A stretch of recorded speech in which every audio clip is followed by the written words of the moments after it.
Bismillah. Assalamualaikum warahmatullahi wabarakatuh. Innal hamdalillah nahmaduhu wa nasta'inuhu wa nastaghfiruh wa na'udzu billahi min shururi anfusina wa min sayyiati a'malina. May yahdihillahu fala mudilla lahu wa may yudlilhu fala hadiyalah. Asyhadu alla ilaha illallah wa asyhadu anna Muhammadan abduhu wa rasuluh. Allahumma shalli ala Muhammad wa ala ali Muhammad. Ya ayyuhalladzina amanu taqullaha haqqa tuqatih wa la tamutunna illa wa antum muslimun. Ya ayyuhan nasu taqu rabbakumul ladzi khalaqakum min nafsin wahidah wa khalaqa minha zawjaha wa batha minhuma rijalan katsiran wa nisaa'a wa taqullaha alladzi tasaaluna bihi wal arham innallaha kana 'alaikum raqiba. Ya ayyuhalladzina amanu taqullaha wa qulu qawlan sadida yuslih lakum a'malakum wa yaghfir lakum dhunubakum wa may yuti'illaha wa rasulahu faqad faza fawzan 'azima. Subhanaka la ilma lana illa ma 'allamtana innaka antal alimul hakim. Ishrah li sadri wa yassir li amri wahlul 'uqdatam min lisani yafqahu qawli. Amma ba'd. Sangat bersyukur Bapak Ibu semuanya, sebagaimana biasa tidak bosan mengingatkan nikmat ini pada saatnya nanti akan dimintai pertanggungjawaban, maka pastikan dikoreksi sejak tadi pagi sampai sore hari ini, malam hari ini, apakah semua nikmat yang Allah titipkan kepada kita sudah efektif kita gunakan untuk mengibadahinya atau justru sebaliknya. Bagi definisi, syukur adalah tidak menjadikan nikmat dari Allah untuk bermaksiat kepadanya. Sisi lain, syukur adalah menjadikan setiap nikmat dari Allah untuk taat kepadanya. Ketahuilah, seluruh yang nempel di diri ini dari ujung rambut sampai ujung kaki adalah nikmat dari Allah. Maka pastikan seluruh instrumen itu untuk taat kepadanya, tidak untuk bermaksiat kepadanya. Kita koreksi lagi, hitung-hitung mata kita hari ini seberapa persen untuk taat, seberapa persen untuk sebaliknya. Semoga persentase yang baik lebih banyak insya Allah. Dengan cara kita berilmu, khususnya ilmu tentang syariat Islam secara penuh, sehingga kita bisa hidup di atas sunnah Nabi Muhammad Sallallahu Alaihi Wasallam. Pada akhirnya kita insya Allah menjadi orang-orang yang beruntung, mendapatkan kematian yang baik. Sebagaimana doa kita, Allahumma inni as'aluka husnal khotimah. Doa yang semestinya kalau udah di atas 50 tahun gak lupa nih, karena waktu kita tinggal sedikit, tinggal sebentar. Kita berharap betul-betul mendapatkan kematian yang baik sebagai pintu gerbang untuk menuju ke alam berikutnya. Sebuah perjalanan yang sangat panjang yang setiap kita suka tidak suka harus melaluinya. Semoga kita semua termasuk orang-orang yang bisa mentadaburi Quran surah At-Takasur ayat ke-8. Di pertemuan sebelumnya saya sampaikan tersebut nggih. Tsumma latus'alunna yauma idzin 'anin na'im. Adapun nikmat yang kita terima pasti pada saatnya nanti akan dimintai pertanggungjawaban oleh Allah Subhanahu wa taala. Semoga kita semua selalu membangun kesadaran ini, sehingga kita termasuk orang-orang yang bersyukur, yang Allah sifati sebagai orang yang sedikit, wa qalilum min ibadiyas syakur, sedikit di antara hamba-hambaku yang bisa bersyukur kepadaku. Kita semua alhamdulillah malam hari ini mendapatkan hidayah taufik, didudukan di majelis, sebuah kenikmatan luar biasa yang tidak diterima oleh setiap orang. Maka sekali lagi, siapapun yang bersyukur kepada Allah, rumusnya pasti ditambah nikmatnya langsung. Langsung la in syakartum la azidanakum. Siapapun yang bersyukur kepada Allah, yaitu menggunakan nikmat untuk taat, tidak menggunakan nikmat untuk bermaksiat, Allah pasti akan tambahkan nikmatnya.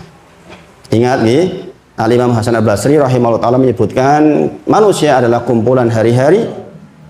Kita akan melewati hari-hari itu. Jikalau lewat satu hari, maka telah hilang satu bagian dari diri panjenengan. Dan kita sudah lewat hari ini, berarti sudah tercatat semua kegiatan kita sepanjang satu hari ini. Mudah-mudahan termasuk amal baik yang menjadi pemberat timbangan kebaikan di yaumil akhir kelak. Bapak Ibu semuanya, salah satu nama Allah adalah Asy-Syakur. Maksudnya bagaimana?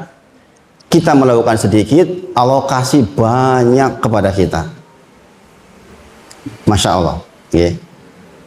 Contoh yang paling kecil adalah Raq'atul Fajri khairu minad dunya wa ma fiha.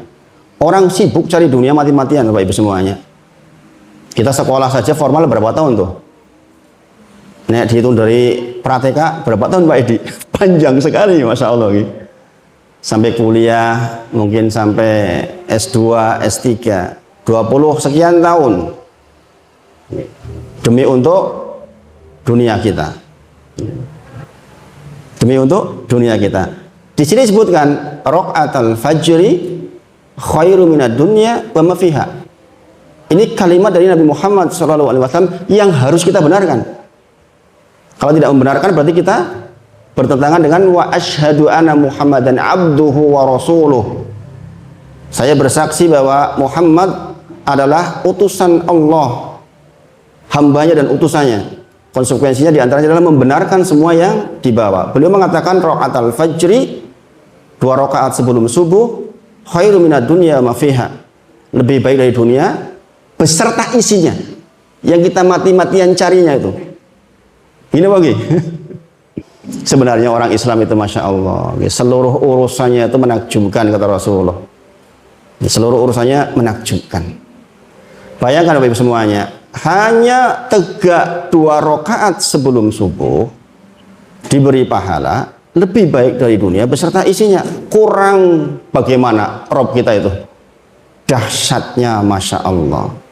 Kalau 2 rakaat sebelum subuh saja sudah senilai itu, apalagi sholat subuh berjamaahnya. Tentu saja sepakat para ulama jauh lebih besar pahalanya. Ini motivasi buat kita semua Bapak Ibu semuanya untuk senantiasa bersyukur kepada Allah, karena ketahuilah Allah kita itu Asy-Syakur. Mudah-mudahan ini bisa menjadi pengingat buat kita. Alhamdulillah kita didudukan seperti ini.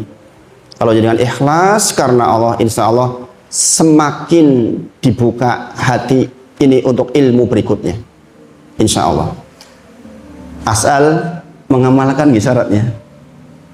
Siapapun yang belajar satu ilmu kemudian diamalkan, maka Allah akan bukakan pintu-pintu ilmu yang lain yang sebelumnya kita tidak tahu. Dan ini pasti dirasakan oleh orang-orang yang sudah mempraktekkan ilmu yang didapat. Maka Bapak Ibu semuanya, adik semuanya, pastikan kajian kita ini melahirkan sesuatu. Harus, supaya kita mendapatkan tambahan ilmu yang sebelumnya kita tidak pahami. Sepakat Bapak Ibu? Bayangkan 2 rakaat sebelum subuh saja sudah khairu minad dunya wa ma fiha. Maka demi Allah Bapak Ibu semuanya, berinvestasilah waktu untuk agama ini, tidak akan merugi insya Allah. Saya ingatkan sekali lagi Bapak Ibu semuanya, kegiatan kita malam hari ini dalam naungan hadis, man salaka tariqan yaltamisu fi ilman sahalallahu lahu bi tariqan ilal jannah. Barang siapa yang menempuh jalan untuk mencari ilmu, maksudnya ilmu agama, maka Allah janjikan dimudahkan jalan menuju surga. Ingat-ingat sekali lagi, hadis ini tuh hadis yang panjang, diawali dengan siapa yang menghilangkan penderitaan seorang mukmin dari berbagai macam kesulitan dunianya, niscaya Allah akan menghilangkan berbagai macam kesulitannya di hari kiamat kelak. Dan siapa yang memudahkan orang yang sedang kesulitan, niscaya Allah akan mudahkan baginya di dunia dan di akhirat. Yang kedua ini persoalan hutang piutang. Maksudnya kesulitan hutang piutang. Kalau jenengan menjadi orang yang menjadi solusi atas problem itu, maka jenengan akan dimudahkan di dunia dan di akhirat. Karena butuh keimanan ya Bapak Ibu. Jenengan melepaskan orang hutang sama jangan 50 juta butuh iman, bukan? Pak Edi, 100 juta iman ini. Kalau enggak ditagih, ditagih sekali, 2 kali, 3 kali, orangnya bangkrut, mau bagaimana? Ya sudah, ya kan? Pilihan kita hanya, ya sudah, Yang demikian ini akan dibalas di dunia dan di akhirat. Barang siapa yang menutup aib saudaranya, maka Allah akan tutup aibnya di dunia dan di akhirat. Kita sangat berkepentingan untuk ditutup aib kita di dunia, apalagi di akhirat. Coba nanti dengan lihat tentang hadis ini di bagian itu, penjelasan para ulama menakjubkan. Setelah jangan baca, jangan pasti mengatakan, saya butuh banget ditutup aibnya oleh Allah. Yang keempat, Allah akan senantiasa menolong seorang hamba ketika hamba itu senantiasa menolong saudaranya. Baru kemudian, man salaka tariqan yaltamisu fi ilman salallahu bi tariqan ilal jannah. Artinya apa Bapak Ibu semuanya? Hasil ngaji, sekali lagi saya ulang-ulang Bapak Ibu semuanya agar terasa betul, harus kayak tadi itu loh. Maka jenengan akan dimudahkan masuk surga karena hasil ngaji ya begitu itu. Berulang kali saya sampaikan, kalau hasil ngaji hanya tahajud, zikir, sholat duha, ya memang sudah seharusnya begitu standar Bapak Ibu semuanya. Semestinya kita lebih dari itu, karena ternyata pemuda masuk surga empat-empatnya terkait dengan pertolongan ke orang lain, dan ini butuh keimanan, karena nggak cash balasannya. Orang nolongin orang lain kan nggak cash bayarannya, iya nggak Bapak Ibu? Di sana nanti yang besar, maka butuh betul keimanan kepada Allah Subhanahu wa taala. Jangan mendengar ra'atul fajri khairu minad dunya wa fiha, itu kan butuh keimanan. Memangnya iya po? Bisa begitu kan kalau nggak beriman? Mana lebih baik dari dunia dan seisinya? Pelakunya yang akan tahu. Yang tahu ya pelakunya. Semakin sering mendawamkan qobliyah subuh akan tahu betul manfaatnya. Bahkan khusus qobliyah subuh itu bukan khusus ada penekanan di qobliyah subuh itu, bahkan seseorang yang gara-gara sebuah keadaan kemudian dia telat ke masjid, kemudian iqomahlah jenengan sholat subuh, sementara jenengan sudah biasa mendawamkan atau membiasakan sholat qobliyah, jenengan dibolehkan sholat qobliyah ba'da subuh. Saking pentingnya qobliyah subuh. Masya Allah Bapak Ibu semuanya. Itulah Rabb kita Asy-Syakur. Maka Bapak Ibu semuanya, di pertemuan sebelumnya kita membahas subbab yang ketiga dalam soal bagaimana para salafus sholih menghadapi akhiratnya. Apa saja dulu? Yang pertama apa? Dia ingin seluruh amalnya ikhlas karena Allah Subhanahu wa taala. Doanya Umar bin Khattab radhiyallahu anhu, ya Allah, jadikan seluruh amalku ikhlas karena Engkau. Jangan jadikan satupun untuk makhlukmu. Ini penting Bapak Ibu kalimat ini. Coba jangan perhatikan. Beliau yang sudah sangat kuat saja memohon kepada Allah supaya seluruh amalnya amal yang ikhlas karena Allah, amal soleh. Jangan berikan satupun kepada makhlukmu ya Allah. Artinya kita nggak ingin berharap kepada manusia di situ. Dan kalau kita punya prinsip ini, masya Allah, dunia itu jadi rasanya kecil, walaupun orang mungkin melihat kita susah payah. Sekali lagi yang bisa merasakan pelakunya. Makanya lakukan Bapak Ibu semuanya. Kemudian yang kedua adalah sangat takut mereka pulang dengan membawa kezaliman. Karena mereka bisa bangkrut disebabkan kezaliman itu. Kita sudah sama-sama bahas. Yang ketiga adalah mereka sangat takut pulang kepada Allah dalam kondisi tidak bersyukur kepada Allah Subhanahu wa taala. Jadi pertemuan sebelumnya kita sudah membahas tentang mengapa kita harus bersyukur kepada Allah. Di antaranya kita sebutkan Quran surah Ali Imran 145 yang menunjuk bahwa pahala syukur itu sangat besar. Dengan coding di dalam Al-Quran bahwa jika ada sebuah amalan yang balasannya tidak disebut secara spesifik sekian-sekian, itu artinya sangat besar. Dan itu didukung oleh Quran surah Asy-Syura ayat 40 yang menyebut bahwa seseorang yang memaafkan orang lain sementara dia disakiti, kemudian dia berbuat baik kepadanya, maka pahalanya di sisi Allah. Maksud pahala di sisi Allah adalah sangat besar pahalanya. Sekian poin sudah kita bahas Bapak Ibu semuanya. Tentu kita berikutnya bertanya, lantas bagaimana kita bersyukur? Bagaimana kita mengimplementasikan syukur? Sudah saya prolog di pertemuan sebelumnya di bagian pertama bahwa syukur itu ada di 3 bagian. Ini jenengan harus diinstal betul. Jenengan bilang syukur yang bagaimana? Syukur dengan hati, harus. Syukur dengan lisan sebagai bentuk lafadz dari hati panjenengan. Kemudian syukur dengan jawareh. Jawareh itu anggota badan. Seluruh anggota badan kita harus menjadi bagian kesyukuran kepada Allah Subhanahu wa taala. Bagaimana caranya? Bapak Ibu semuanya, perhatikan betul nih. Ini salah satu bagian yang sangat urgent dalam pembahasan kitab Tamasuk ke Negeri Akhirat. Yang pertama yaitu ma'rifatun ni'am. Hati harus kenal, harus mengenali nikmat-nikmatnya Allah Subhanahu wa taala yang nempel di kita. Sekali lagi, ma'rifatun ni'am, mengenali nikmat. Ada surat dalam Al-Qur'an namanya surat nikmat. Suratun Ni'am, yaitu surat ke-16, surah An-Nahl. Di dalam surat itu memang diceritakan banyak sekali nikmat dari Allah. Di antaranya di ayat 18, dikatakan wa in ta'udzu nikmatallahi la tuhsuha. Ini semisal redaksinya dengan Quran surah Ibrahim 34. Wa in ta'udzu nikmatallahi la tuhsuha. Sekiranya engkau hendak menghitung nikmat dari Allah, enggak mungkin mampu. Enggak mungkin mampu Bapak Ibu semuanya.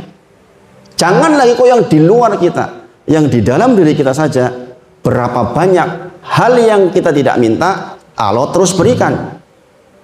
Karena kadang-kadang kita sendiri nggak tahu kebutuhan kita Bapak Ibu. Memang jenengan tahu berapa kebutuhan oksigen untuk darah panjenengan? Enggak tahu. Allah berikan sesuai dengan porsinya. Ini Masya Allah. Ini Masya Allah. Siapapun yang hatinya bisa mengenali nikmat-nikmat Allah, maka itulah tahapan pertama panjenengan bisa bersyukur terhadap nikmat itu. Peribahasa mengatakan tak kenal maka tak sayang. Gini bang, kita dari SD belajar tentang itu. Nek orang kenal lah terus Arab sayang kepiye, mau nggak kenal. Bagaimana mungkin kita bersyukur sementara kita tidak tahu apa tuh yang disyukuri? Makanya mengenali nikmat dari Allah itu menjadi sangat urgent. Hati dibimbing untuk tahu betul bahwa kita hidup di atas nikmat-nikmat dari Allah. Ada orang jalan kaki, tiba-tiba klak jatuh. Ini Pak Taufan pernah yang jemput saya, beliau Pak Taufan Hafizullah, semoga jaga beliau. Suatu ketika pernah habis ngantar saya itu dari masjid, tahu-tahu jatuh, klak. Bayangkan. Jenengan berjalan, kok nggak jatuh? Jenengan syukuri nggak, Pak? Jenengan bersyukur nggak? Satu langkah panjenengan berapa bagian yang bekerja sama tuh? Robot, orang Jepang mau bikin robot, cuma bisa dada, malah udah hebatnya pol-polan, ya nggak? Diperlombakan menang internasional, Pak Edi. Saya kadang-kadang melihat orang mau meniru orang mau meniru dirinya, subhanallah. Cuma surah bisi salaman, robot iso salaman. Itu berapa puluh komponen yang diletakkan, berapa jumlah program yang diletakkan hanya untuk sekedar perintah, apalagi kok begini. Iya enggak? Kita nih tuh, coba bayangkan betapa jenengan kenali betul ini tuh nikmat dari Allah. Jenengan berjalan itu nikmat dari Allah. Jenengan melihat itu nikmat dari Allah. Masya Allah. Apalagi yang di luar jenengan. Dulu pernah saya sampaikan, jenengan punya rumah, nikmat bukan itu? Nikmat dari Allah. Bagaimana mungkin jenengan diberi nikmat dari Allah, jenengan masuk bludus? Subhanallah. Assalamualaikum. Masya Allah la quwata illa billah. Alhamdulillah ya Allah, saya punya tempat berteduh. Begitu banyak orang yang tidak punya tempat berteduh, sekaligus perintah pada diri sendiri, implementasi hadis tadi.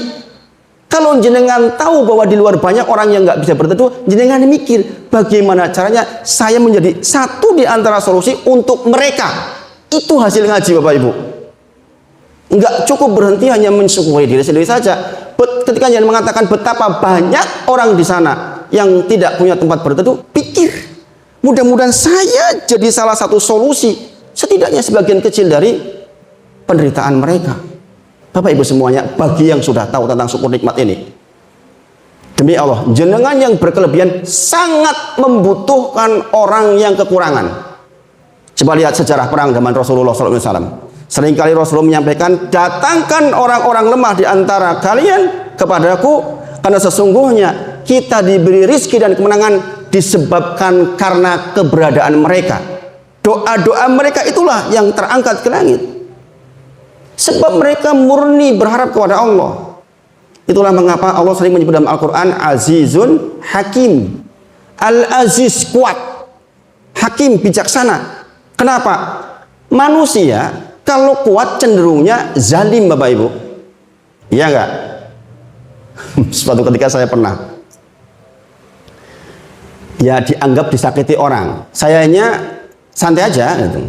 Ya biasa-biasa saja. Ada kalimat yang menurut salah seorang jamaah nggak pantas.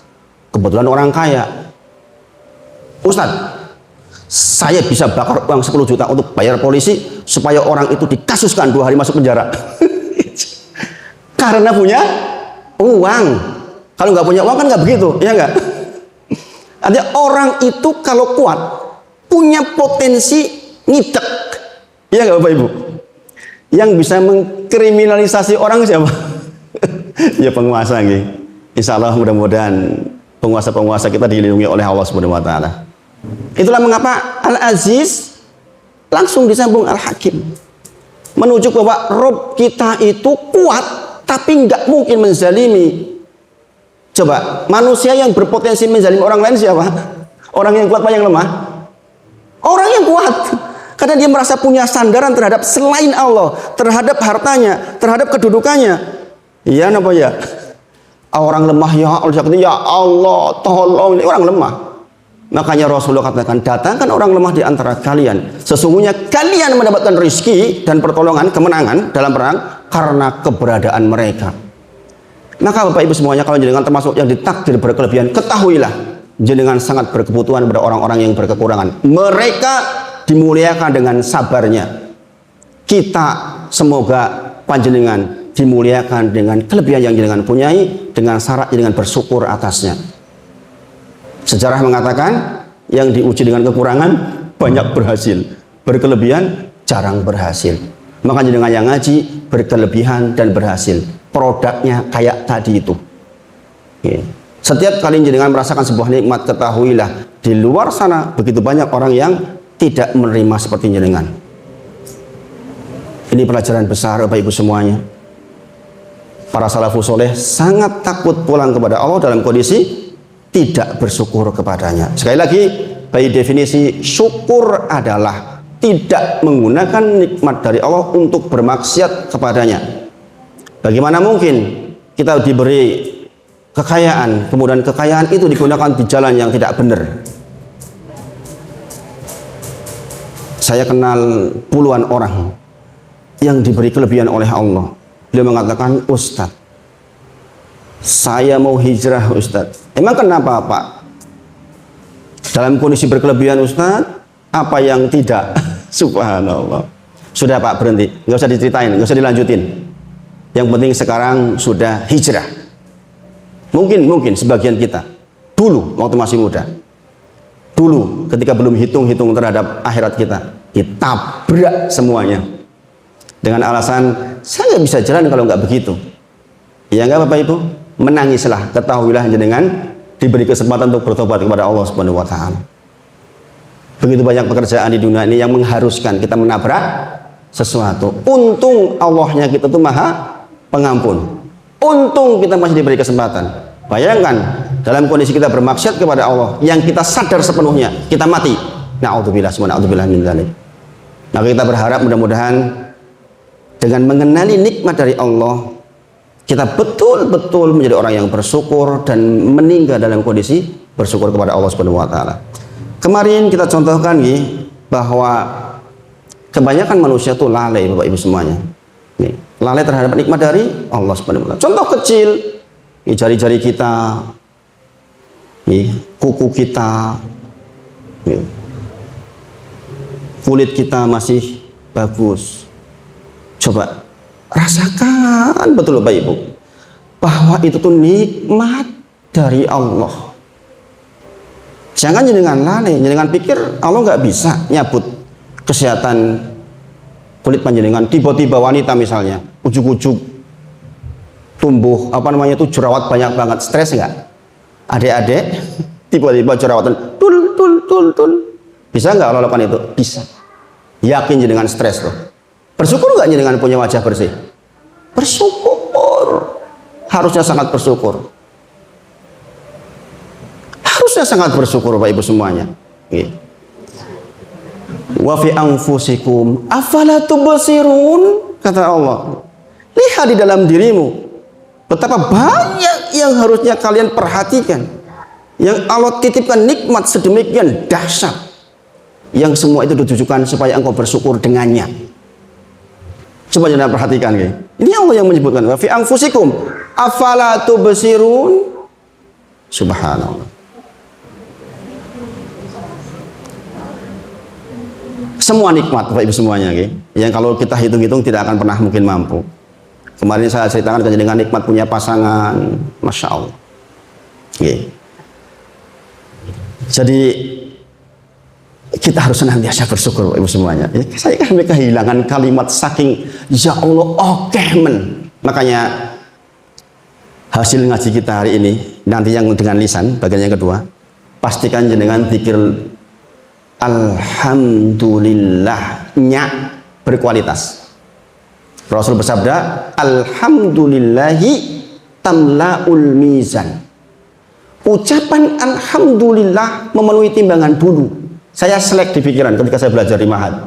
Ini maksudnya gimana? Ucapan alhamdulillah memenuhi timbangan? Iyakah? Ucapan alhamdulillah memenuhi timbangan? Iya, sahih. Ucapan alhamdulillah kata Rasulullah tamlaul mizan, akan memenuhi timbangan kita di yaumil akhir. Sangat berat timbangannya. Mengapa? Karena ucapan alhamdulillah itu mengandung banyak sekali hal sebelumnya. Di antara yang kita pelajari sekarang itu, dengan zikir 33 kali ba'da sholat. Alhamdulillah mata saya masih bisa melihat. Alhamdulillah anak saya nggak kena narkoba. Alhamdulillah anak saya lulus pendidikan. Alhamdulillah. Kalau kayak begitu 33 lama nggak? Lama Bapak Ibu. Karena jangan menghadirkan, mengenali betul nikmat dari Allah itu. Alhamdulillah. Iki kepiye? Sing penting rampung, teluk. Keliru Bapak Ibu semuanya. Bukan itu. Masya Allah. Itu tahapannya dikenali dulu. Kalau jangan mengenali itu, dengan berkualitas, berbobot tuh. Pantes alhamdulillahi tamlaul mizan. Dengan memuji Allah dengan kesadaran, iya ya Allah, tanpa engkau kasih nikmat enggak bisa apa-apa saya. Bapak Ibu, rasakan betul.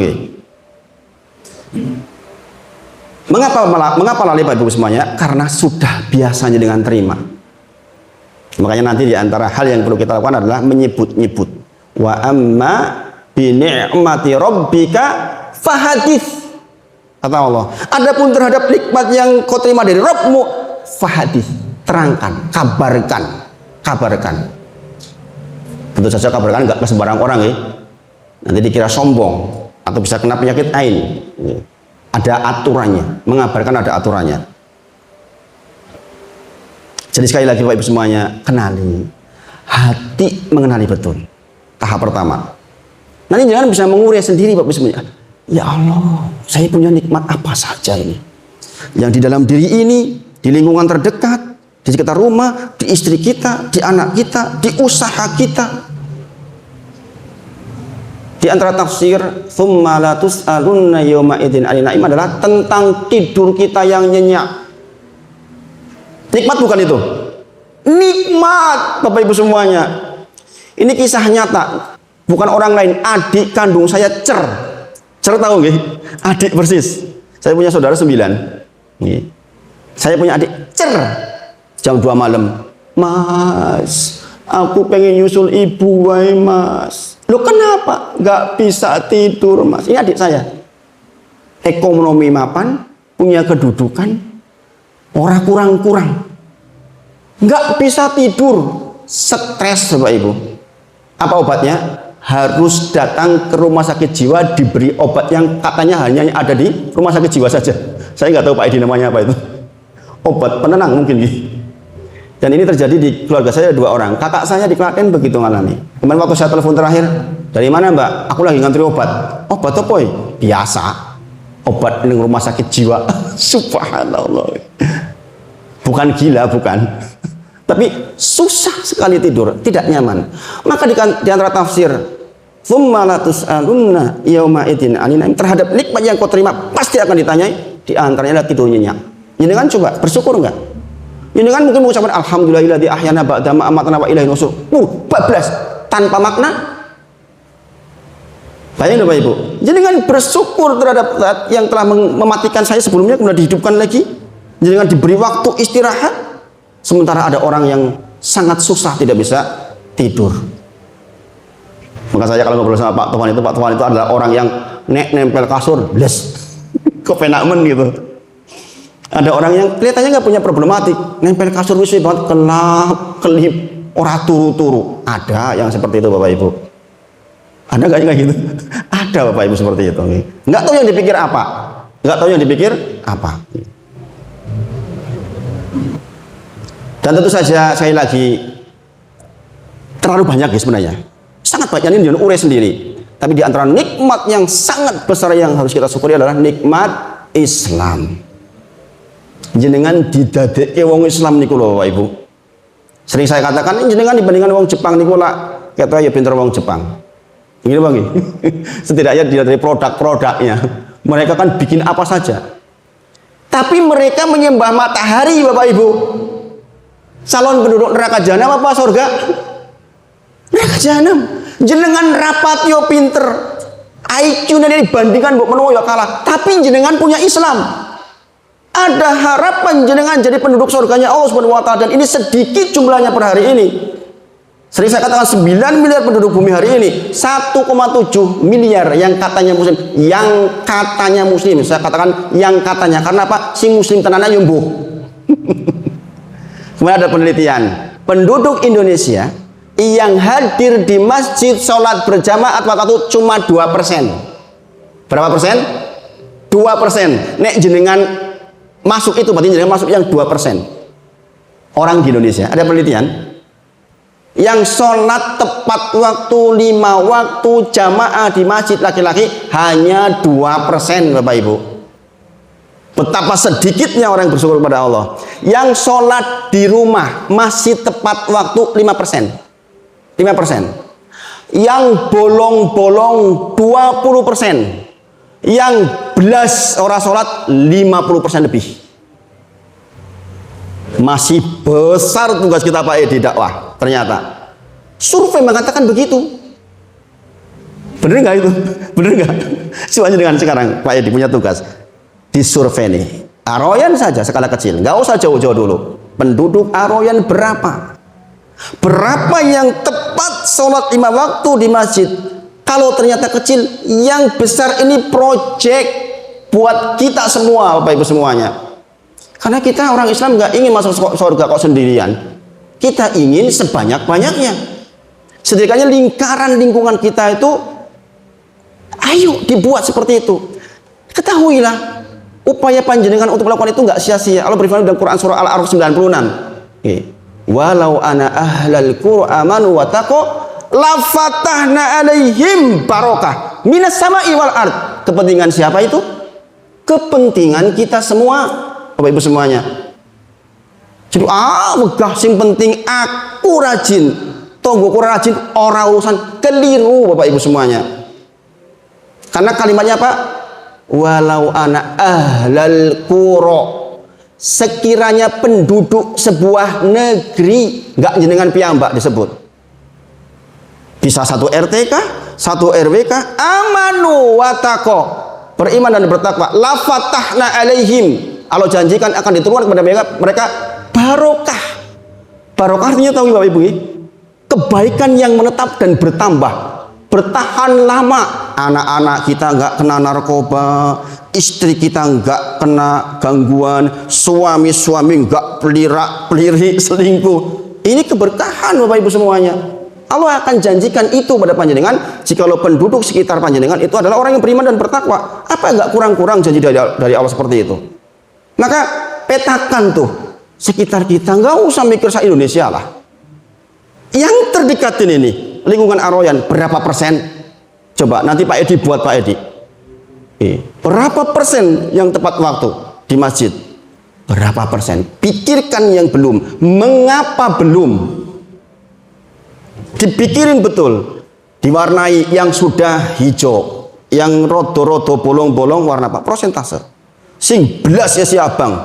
Belas ireng. Cek. Diberikan solusinya. Itu hasil ngaji seharusnya begitu Bapak Ibu. Kalau cuma hasil ngaji rajin ibadah sendiri nggak cukup Bapak Ibu semuanya.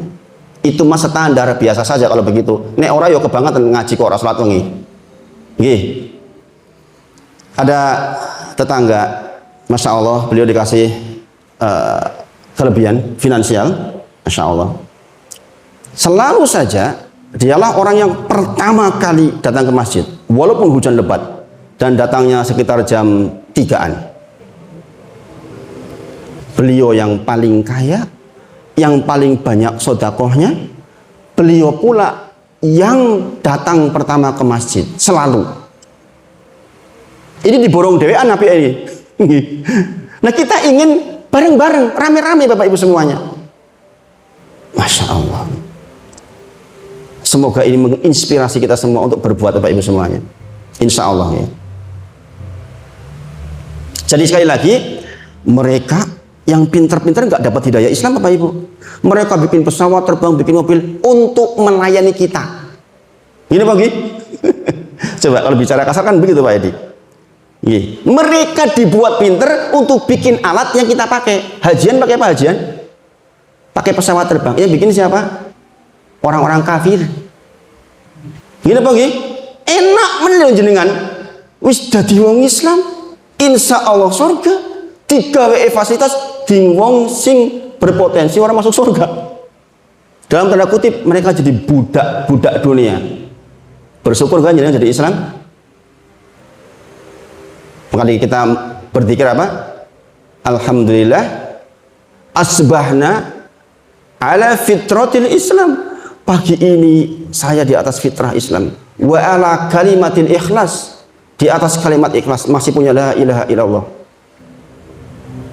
Di atas agamanya Muhammad SAW. Di atas milahnya Ibrahim. Itu dikir pakai dikir petang kita Pak Ibu. Menunjuk secara lisan kita bersyukur atas nikmat Islam. Jangan dengan pikir dijadikan Islam itu bukan nikmat besar. Besar sekali Bapak Ibu semuanya. Karena ini hubungannya dengan sorga atau neraka. Coba sekarang udah kenal belum? Bapak Ibu Islam itu ada nikmat yang besar? Sudah nggih Bapak Ibu nggih? Maka di dalam Quran surah Ali Imran nggih. Inna ad-dina indallahil Islam. Wa makhtalafal ladina utul kitaba illa min ba'di ma dan seterusnya. Coba kita tahu Bapak Ibu semuanya, inilah agama yang diridhoi oleh Allah, yang dipilih oleh Allah untuk orang-orang yang nanti menjadi penduduk surganya. Kok jenengan Islam? Masya Allah Bapak Ibu semuanya. Orang Amerika loh, pintar-pintar, yang punya Google, yang jenengan pakai setiap hari. Agamanya apa? Bukan Islam Bapak Ibu semuanya. Calon penduduk neraka jahanam. Saya dulu sering ya, waktu kuliah ya, melihat teman yang non muslim, saya sering ngobrol. Saya termasuk orangnya agak-agak berani dalam hal itu. Keyakinan saya itu saya masuk surga. Keyakinanmu juga masuk surga atau diskusi yuk, yang masuk akal yang mana? Sering kayak gitu itu. Masya Allah, sebagian di antara mereka ada yang dapat hidayah karena itu. Bukan berdebat, diskusi ilmiah saja. Masya Allah. Jadi itu Bapak Ibu semuanya, kenali nikmat. Juga kemarin saya sampaikan nikmat kesehatan, apa istilahnya para ulama?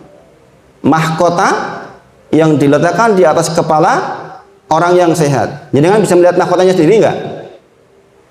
Bisa nggak? Nggak bisa gitu. Ini mahkota. Jangan lihat ke atas. Sulit kan?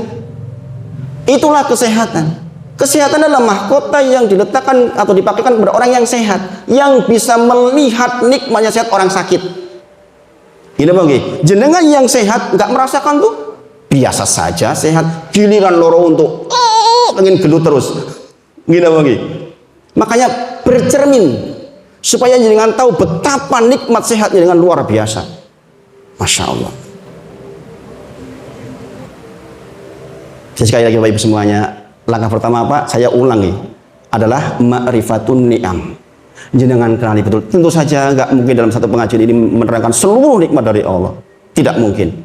Yang bisa meleceh nanti jenengan piyambak. Mau tidur, nikmat apa ini yang membuat saya bisa tidur? Ada kasur di situ, nafas masih bisa jalan.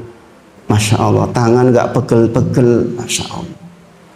Yang kedua, setelah mengenali nikmat dari Allah, hati harus menyadari bahwa nikmat itu datangnya dari Allah. Nggih. Tadi pertama mengenali nikmat. Yang kedua, jenengan harus sadar nikmat itu datangnya dari Allah Subhanahu wa taala. Maka jangan pernah katakan apa kemarin? Karena saya rajin olahraga, maka saya sehat. Kata siapa? Banyak orang lagi olahraga mati. Nggih. Nggih napa nggih? Yang sering saya contohkan karena dulu waktu itu nggih, saya sadar bahwa orang olahraga mati itu justru ketika kabar kematiannya Basuki pelawak itu. Beliau rahimahullah, semoga Allah rahmati beliau, lagi tenis itu waktu itu, lagi tenis mati. Teman saya kuliah 42 tahun, sukanya main futsal di malam hari. Karena sempatnya malam hari, saya kalau siang kerja, sementara saya senang futsal, ya bisanya malam hari. Saya katakan nggak yunah loh kayak gitu. Ba'da isati yo sare, kalau nggak ada kepentingan yang penting banget. Meninggal sedang futsal 42 tahun. Saudara saya lagi sepedaan, naik di jonggol, di tengah-tengah naik, tahu-tahu serangan jantung ya Pak Edi, gini. Sudah nggak bisa dibuka lagi. Videonya masih ada, sama istrinya dada-dada. Istrinya yang nganter pakai mobil ke tempat trek itu, dada-dada. Masih ada videonya itu. Selang 1 jam nggak nyampe, meninggal. Lagi olahraga. Ustadz, itu kan nggak sunnah, malam dan kata siapa yang nyunah pun bisa jadi. Saya pernah gambarkan ke jenengan pemain bulu tangkis dari Cina di Gor Amongrogo di Jogja kejadiannya, 17 tahun, kanan kirinya dokter, di gedung yang kuat, mati lagi bulu tangkis. Kalau jenengan mengatakan bahwa kesehatan datang dari olahraga, keliru. Allah jadikan saya melakukan sebab olahraga, maka Allah berikan kepada saya sehat. Itu seharusnya kalimatnya. Iya Bapak Ibu semuanya. Suatu ketika, ini jangan nanti bisa lihat di dalam Al-Quran tentang kisah seseorang yang berada di tengah lautan. Ombak sedemikian dahsyat, ternyata Allah takdirkan selamat. Apa kalimat dia? Kalau bukan karena nahkodanya pinter, niscaya kita sudah tenggelam. Keliru Bapak Ibu semuanya. Dia menisbatkan nikmat itu, keselamatan datang dari nahkoda. Harusnya mengatakan kalau bukan karena Allah datangkan nahkoda yang atas izinnya dia pintar, maka niscaya kita tidak akan selamat. Bagaimana tidak? Nahkoda ini pinter, kalau setirnya tugel arep kepiye? Nggih, pinter nahkodanya, tel tugel arep kepiye Bapak Ibu? Siapa yang menggerakkan tangannya nahkoda itu? Allah Subhanahu wa taala. Maka setelah jangan mengenali nikmat dari Allah, jangan harus tahu betul memang itu dari Allah, nisbatnya ke Allah. Anak kita ditakdir pinter, masuk perguruan tinggi favorit, menjadi kebanggaan orang tua, lazim. Bu, jenengan kok anak pintar banget. Iyalah, saya itu loh nyekolahin dia di tempat yang mahal. Saya berjuang sedemikian rupa sehingga dia pantas menerima itu. Kata siapa, Bapak Ibu semuanya? Itu namanya ujub. Ujub artinya jenengan mengikut sertakan diri panjenengan di dalam keberhasilan yang mutlak itu adalah dari Allah, prerogatif. Kalau itu ukurannya begitu banyak orang yang sekolah tempat mahal, bodoh itu. Gini bang, gini bang. Saya pernah ceritakan jenengan tentang seseorang yang punya anak 4, dua-duanya profesor. Anaknya 4, yang satu sekolahnya, yang 3 pinter semua, yang satunya di SLB. Beliau mengatakan, saya bersyukur Ustadz punya anak yang nomor 4 ini. Andai bukan karena anak yang 4 ini saya sombong. Saya profesor, istri saya profesor, anak saya 3-3-nya pinter, ternyata dilahirkan yang nomor 4, bodoh nepol, SLB. Tapi dia mengatakan, saya bersyukur demi Allah Ustadz karena dialah saya tahu saya bukan siapa-siapa. Makanya kadang-kadang Bapak Ibu semuanya diantara bentuk rahmat Allah adalah kekurangan demi Allah Bapak Ibu semuanya. Kalau dengan juara siji terus hati-hati. Barusan menjelang ke sini, ba'da maghrib ada orang cerita ke saya, Ustadz, anak saya SMA 2 tahun, kuliah S1 3 tahun di universitas favorit 3 tahun 2 bulan. Summa komlut, semuanya beasiswa. Sekarang ngambil S2, malam minggu besok berangkat di Unair. Kemudian ada sedikit problematik. Saya katakan ini penting Pak, problem buat dia penting sekali. Menjelang ke sini apa ada maghrib tadi itu, saya katakan inilah kesempatan terbaik untuk jenengan ngobrol dengannya. Masya Allah beliau cerita, iya Ustadz, putri ini anaknya, masih umur 22 tahun lebih, sudah S2 nih, Masya Allah. Kalau dia lancar terus, bahaya Bapak Ibu semuanya. Setidaknya itu yang terjadi sama saya. Saya sekolah SD, Alhamdulillah, pinter Alhamdulillah. Di kampung, ranking siji, SMP, SMA juga. Seandainya bukan karena diganjal sesuatu oleh Allah, bahaya Bapak Ibu. Maka sekali lagi demi Allah, kadang-kadang kekurangan rahmat dari Allah untuk kita. Untuk tahu kita itu bukan siapa-siapa. Maka pastikan jangan nisbatkan setiap nikmat itu dari Allah, bukan dari kita Bapak Ibu semuanya. Sekali lagi, siapapun yang menisbatkan keberhasilan kepada dirinya, saat itulah dia sedang tidak bersyukur kepada Allah atas nikmatnya. Para ulama mengatakan demikian Bapak Ibu semuanya. Jadi jangan disandarkan kepada diri kita. Jangan sekali juga bicara pada orang lain yang dengan pembicaraan itu orang menganggap, oh kue penyebabnya kue ya. Jangan Bapak Ibu semuanya. Kalau bukan karena saya ngurusi pengajian, enggak akan cuma gajian jadi gede. Kata siapa? Enggak Bapak Ibu semuanya. Kalau Allah berkehendak, orang lain juga bisa kok. Kebetulan kita ditunjuk oleh Allah jadi peran itu. Maka nisbatkan kepada Allah Subhanahu wa taala. Wa ma bikum min nikmatin faminallah. Allah berfirman dalam Quran surah An-Nahl ayat ke-53. Apapun kebaikan, nikmat itu faminallah, dari Allah. Di ayat dikatakan summa idza masakumud durru, kemudian ketika engkau mendapatkan kesusahan, fa ilaihi taj'arun, engkau akan balik kepada Allah. Ini sekali lagi pentingnya mendapatkan, kadang-kadang mendapatkan ujian, penting Bapak Ibu semuanya. Sehat terus, nggak pernah sakit, bahaya Bapak Ibu semuanya. Jadi akan lupa nikmat sehat. Rasul bersabda, nikmat tadi magbunun, 2 nikmat yang senantiasa menjebak manusia, as-sihhatu wal faroh. Ini kalimat dari Rasulullah SAW. Sehat dan waktu luang. Yang bisa berzina itu orang sehat, orang sakit. Orang sehat, orang sakit. Yang bisa berzina, naudzubillah. Orang sehat, orang sakit. Orang sehat Bapak Ibu, nek sakit isi koyo ngono ya kebangetan. Ya kan? Maka kadang-kadang sehat terus itu bahaya Bapak Ibu semuanya. Kadang satu waktu dikasih sakit biar ingat. Masya Allah. Maka di antara perilaku Uwais Al-Qarni yang perlu kita tiru adalah Uwais Al-Qarni diberi penyakit baros Bapak Ibu semuanya. Baros tahu nggih? Penyakit trotol seluruh badan itu loh. Bundur-bundur seluruh badan. Dia berkata, ya Allah, sembuhkan penyakit barosku ini, sisakan. Kata Uwais, sisakan segini, sedirham.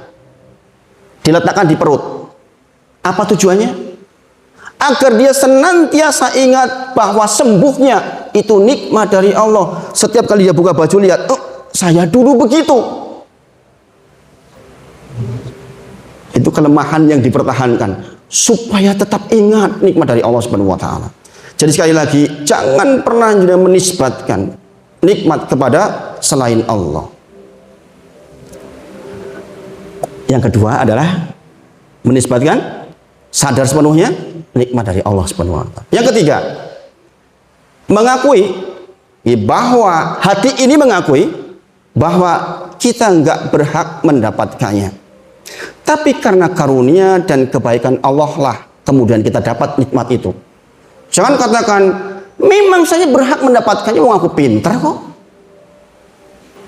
Saya itu loh punya pengalaman sekian waktu, maka pantas saya kaya raya. Kata siapa Bapak Ibu semuanya?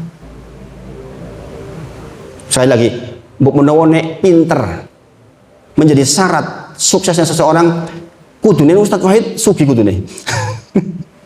Wong sekolah yang isi terus, nyatanya nggak kaya raya itu sekarang. Gini bang, seharusnya para profesor semuanya kaya raya, enggak juga Bapak Ibu semuanya. Ada yang cuma lulusan SD kaya raya. Itu faminallah.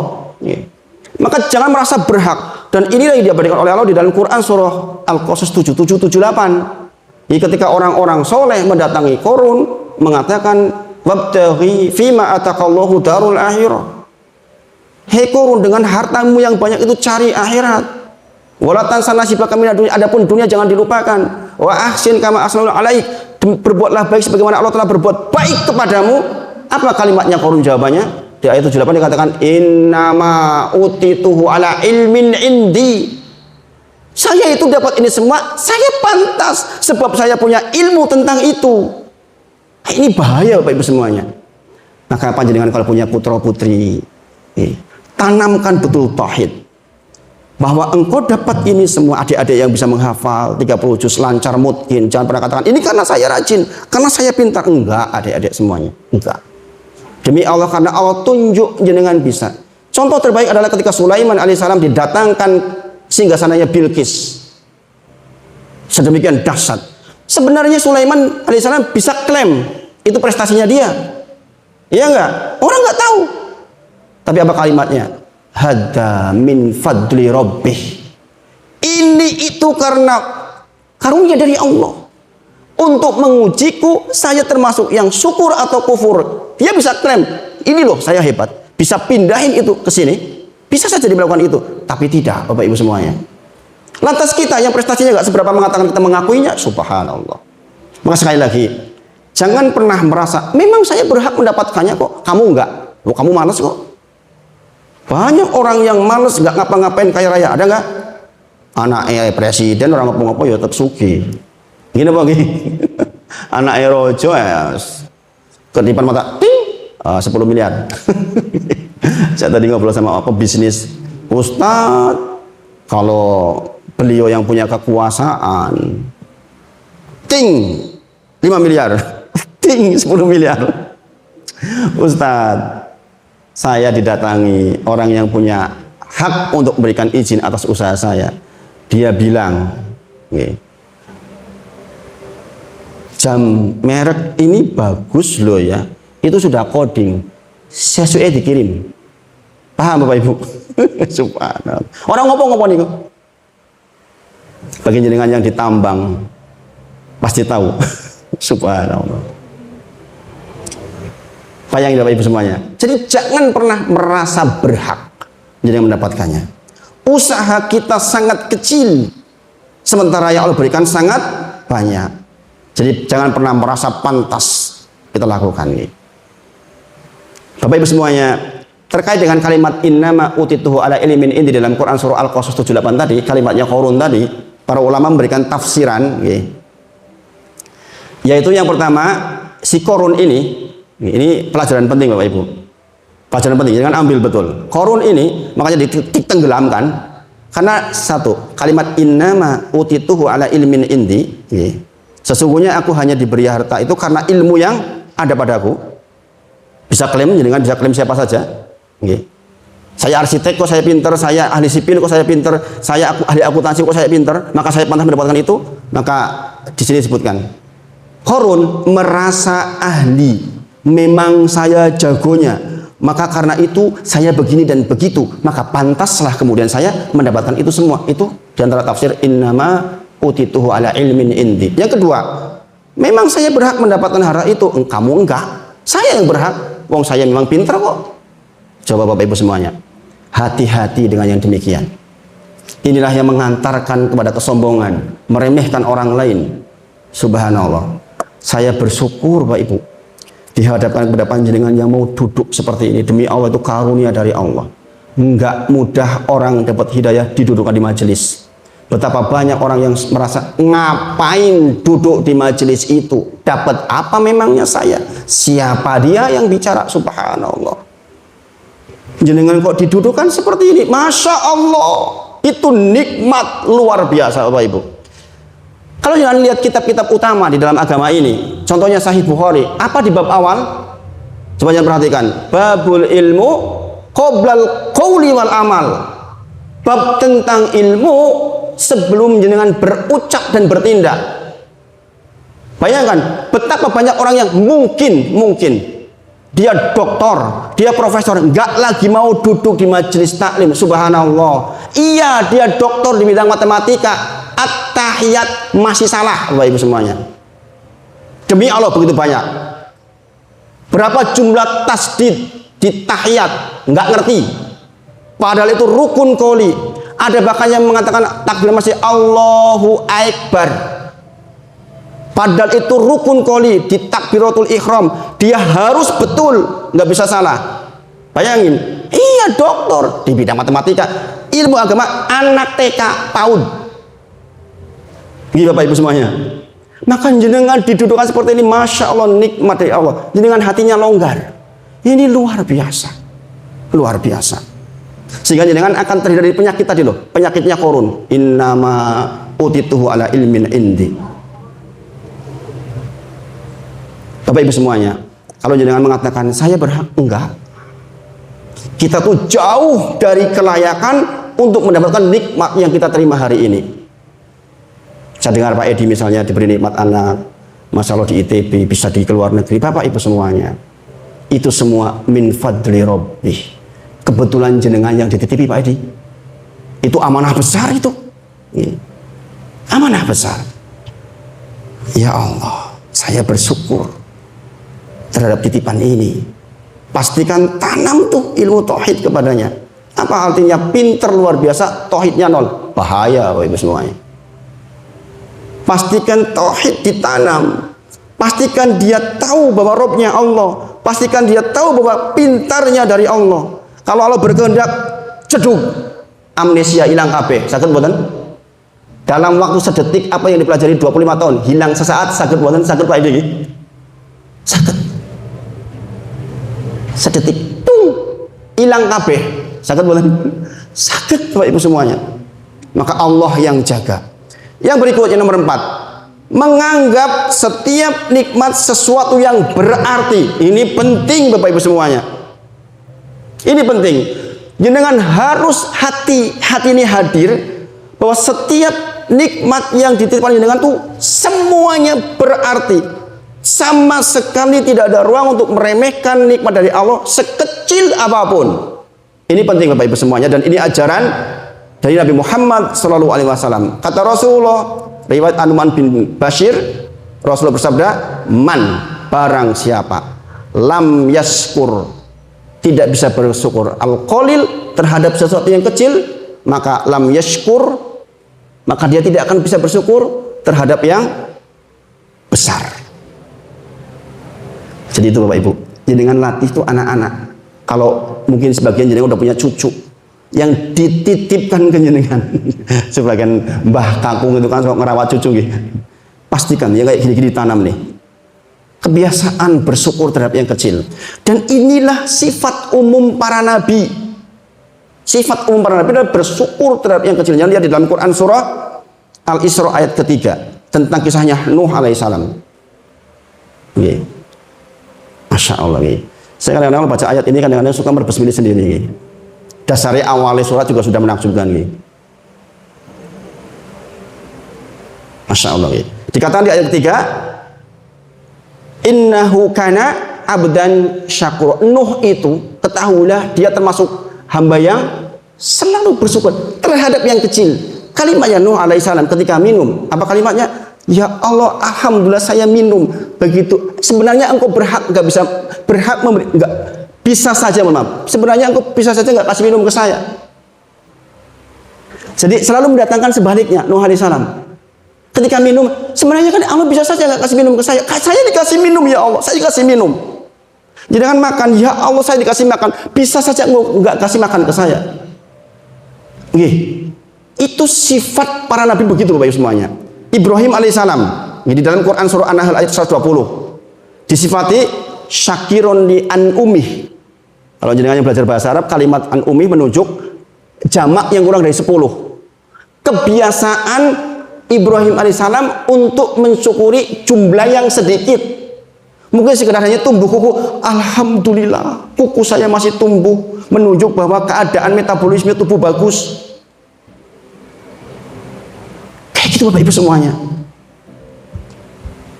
Wa fi anfusikum afala tubsirun. Lihatlah di dalam diri ini betapa banyak yang seharusnya kita perhatikan Bapak Ibu semuanya. Oke. Jadi jangan pernah meremehkan sesuatu yang kecil dari Allah Subhanahu wa taala. Quran surah An-Nahl ayat 121. Sama, nggih.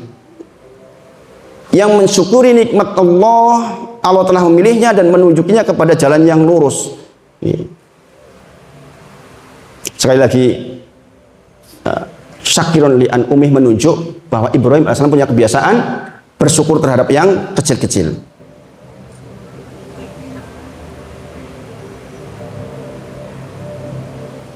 Kemudian masih banyak ayat yang semisal. Jadi nanti coba di rumah buka-buka lagi tentang yang semisal. Yang kedua, bersyukur dengan lisan. Tadi dengan hati ada 4 tahapan. Yang kedua dengan lisan. Bagaimana caranya Bapak Ibu? Ini yang sudah menjadi kebiasaan kita. Yaitu ucapan alhamdulillah. Bedanya ketika jenengan sudah belajar yang tadi dengan sebelumnya adalah kualitas bobot hati panjenengan. Ketika mengucapkan alhamdulillah, sepasca kita belajar seperti ini, sekali lagi jenengan nggak bisa tuh tergesa-gesa ketika zikir ba'da sholat. Jenengan akan hadirkan alhamdulillah anakku selamat, alhamdulillah anak saya berjodoh, alhamdulillah usaha saya lancar. Kerasa Bapak Ibu semuanya di sini nih. Gih, selama ini dengan alhamdulillah, telung rampung. Makanya ada fikih kalau tergesa-gesa boleh 10 kali. Tahu Bapak Ibu? Kalau jenengan dalam kondisi tergesa-gesa untuk menjaga kualitas zikir 10 kali. Paham Bapak Ibu?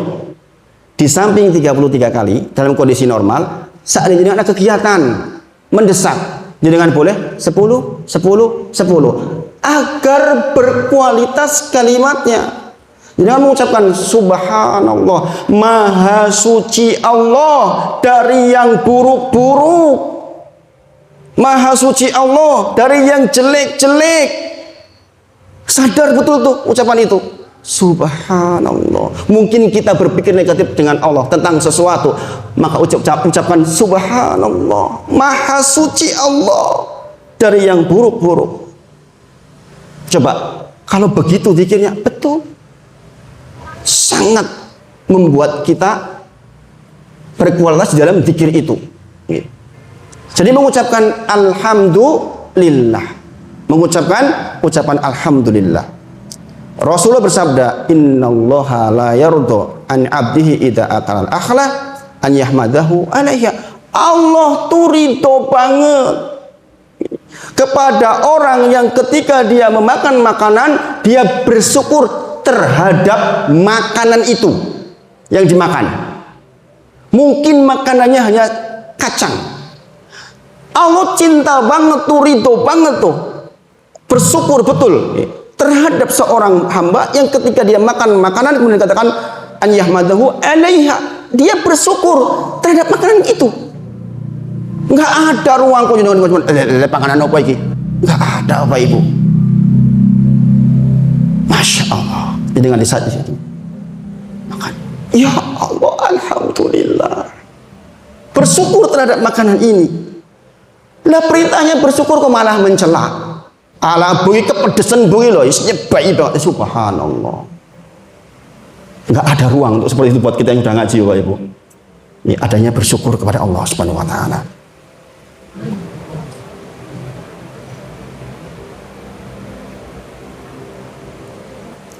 Ada orang belajar, adik-adik yang belajar agama, punya ilmu, punya hafalan 30 juz, punya hafalan hadis banyak, tapi nggak bisa dakwah. Ada, karena kondisinya nggak memungkinkan. Jangan lihat lulusan Madinah yang pulang ke Libya, lulusan Madinah yang pulang ke Pakistan, nggak bisa dakwah. Hafal 30 juz, hadis ngelotok, sing didakwai ora ono. Dia pindah masjid 5 kali bisa ditembak itu. Ini kisah dari mereka seperti itu Bapak Ibu semuanya. Di Indonesia alhamdulillah ada nikmat aman. Orang rapatio pinter kayak saya bisa dakwah di sini, masya Allah. Masya Allah. Maka kita ucapkan alhamdulillah. Rasain betul, rasain betul. Kita bukan siapa-siapa. Allah kasih kesempatan. Maka wa amma bi ni'mati rabbika fahaddis. Terhadap nikmat yang Allah berikan kepada panjenengan, fahaddis, ucapkanlah. Maksudnya bagaimana? Contoh, dengan Pak Edi bangun malam ngobrol, Bu, alhamdulillah kita itu loh dulu bukan siapa-siapa, sekarang kita punya anak, kita punya tempat tinggal. Sebut itu Bapak Ibu semuanya. Itu namanya apa? Bersyukur dengan lisan, dengan nyebut nikmat dari Allah. Ini diantara kalimat wa amma bi ni'mati rabbika fahaddis. Terangkanlah kepada putra panjenengan supaya sadar ini nikmat dari Allah begitu banyak. Semoga ini bisa menjadi pengingat kita semuanya Bapak semuanya. Kita kebetulan sudah 9-10, nggak kerasa nih kayaknya nih, subhanallah.